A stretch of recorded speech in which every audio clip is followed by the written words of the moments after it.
How to fix Samsung Galaxy E7। Cellular network not available problem. नमस्कार दोस्तों, स्वागत है आप सभी का तिकिराज यूट्यूब चैनल पर।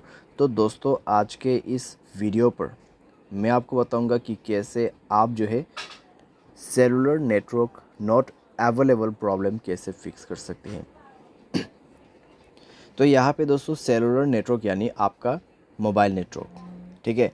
अगर यहाँ पे अवेलेबल नहीं है, आपको नेटवर्क नहीं मिल पा रहा है, तो कैसे आपको फिक्स करना होगा, आज के इस वीडियो पर मैं आपको कंप्लीट सॉल्यूशन बताने वाला हूँ, जिसके थ्रू आप अपने cellular network not available problem को डेफिनेटली फिक्स कर पाओगे, ठीक है।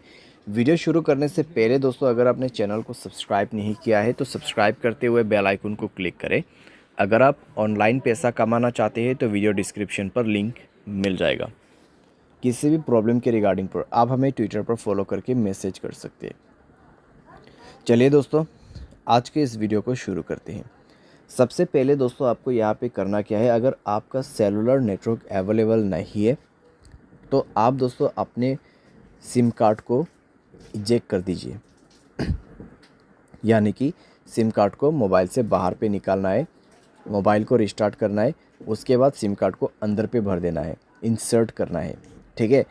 और चेक करके देखिए आपका प्रॉब्लम सॉल्व हुआ है या नहीं हुआ है। अगर सॉल्व हो जाता है ठीक है, अगर नहीं हो रहा है एक बार फ्लाइट मोड को ऑन करके देखिए, ठीक है। फ्लाइट मोड ऑन करके 30 सेकेंड वेट करें। 30 सेकेंड के बाद फ्लाइट मोड को ऑफ़ कर दीजिए। ऑफ़ करने के बाद दोस्तों आपका नेटवर्क आ चुका होगा, चेक कर ले, ठीक है। अगर सॉल्व हो जाते हैं प्रॉब्लम, ठीक है।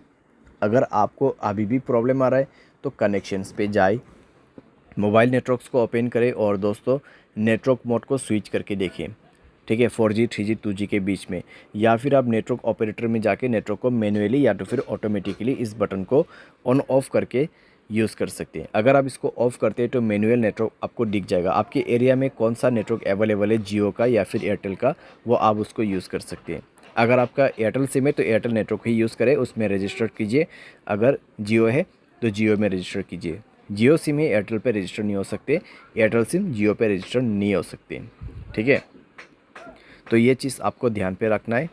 और यहाँ पे आपका नेटवर्क सेटिंग एक बार रीसेट ज़रूर करना। उसके लिए जनरल मैनेजमेंट पे जाइए, रीसेट पर क्लिक कीजिए और रीसेट नेटवर्क सेटिंग पर जाके रीसेट सेटिंग पर दबा के मोबाइल पासवर्ड भर देना है और नेटवर्क सेटिंग को रीसेट करना है, ठीक है।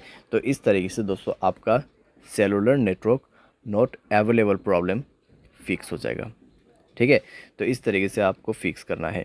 बाय एनी चांस अगर आपको अभी भी प्रॉब्लम आते हैं तो वाईफाई की मदद से सॉफ्टवेयर को अपडेट करके देखिए। अगर मोबाइल के रिलेटेड कोई भी प्रॉब्लम है तो वो सॉफ्टवेयर अपडेट करने के बाद फिक्स हो जाएगा। अगर आपके सिम पे ही प्रॉब्लम है तो आप कस्टमर केयर को कांटेक्ट करके बात कर सकते हैं। आपके सिम से नहीं कर पा रहे, दूसरे सिम से कर दीजिए, क्योंकि दोस्तों कई बार क्या होता है सिम डीएक्टिवेट हो जाते हैं, ठीक है। कई बार सिम डीएक्टिवेट हो जाती है, उसके वजह से सेलुलर नेटवर्क नहीं आ पाते। तो आप अगर एयरटेल सिम यूज़ कर रहे हैं 198-121 कॉल कर सकते हैं। अगर जियो है 1977, अगर दूसरा कोई है तो आप 198 पे कर सकते हैं, या फिर आप गूगल पे जाके भी चेकआउट कर सकते हैं। और ये दोस्तों एक चीज़ ध्यान रखें, आपके एयरटेल सिम पे प्रॉब्लम आ रहा है तो एयरटेल सिम दूसरे वाले लेके ही आपको कॉल करना है। जियो सिम पे प्रॉब्लम आ रहा है तो दूसरों का जियो सिम, ठीक है, घर वाले का, फ्रेंड्स का जियो सिम से आप कॉल करके पूछिए मेरे इस नंबर पे इस तरीके का प्रॉब्लम है, क्या हुआ है, वो आपको कंप्लीट डिटेल्स बता देगा, ठीक है। लेकिन आपसे वो कुछ जानकारी पूछेगा कॉन्फर्मेशन के लिए, तो उसके बाद ही आपको पता चलेगा कि एक्चुअल में प्रॉब्लम क्या हुआ है, ठीक है। जितने भी सॉल्यूशन था यहाँ पे, ठीक है, जितने भी सॉल्यूशन था मैंने यहाँ पे आपको दे दिया है। सिंपली आप उसको फॉलो कर सकते हैं, सॉल्व कर सकते हैं अपना प्रॉब्लम। उम्मीद करते हैं वीडियो आपको ये पसंद आया होगा। Thanks for watching.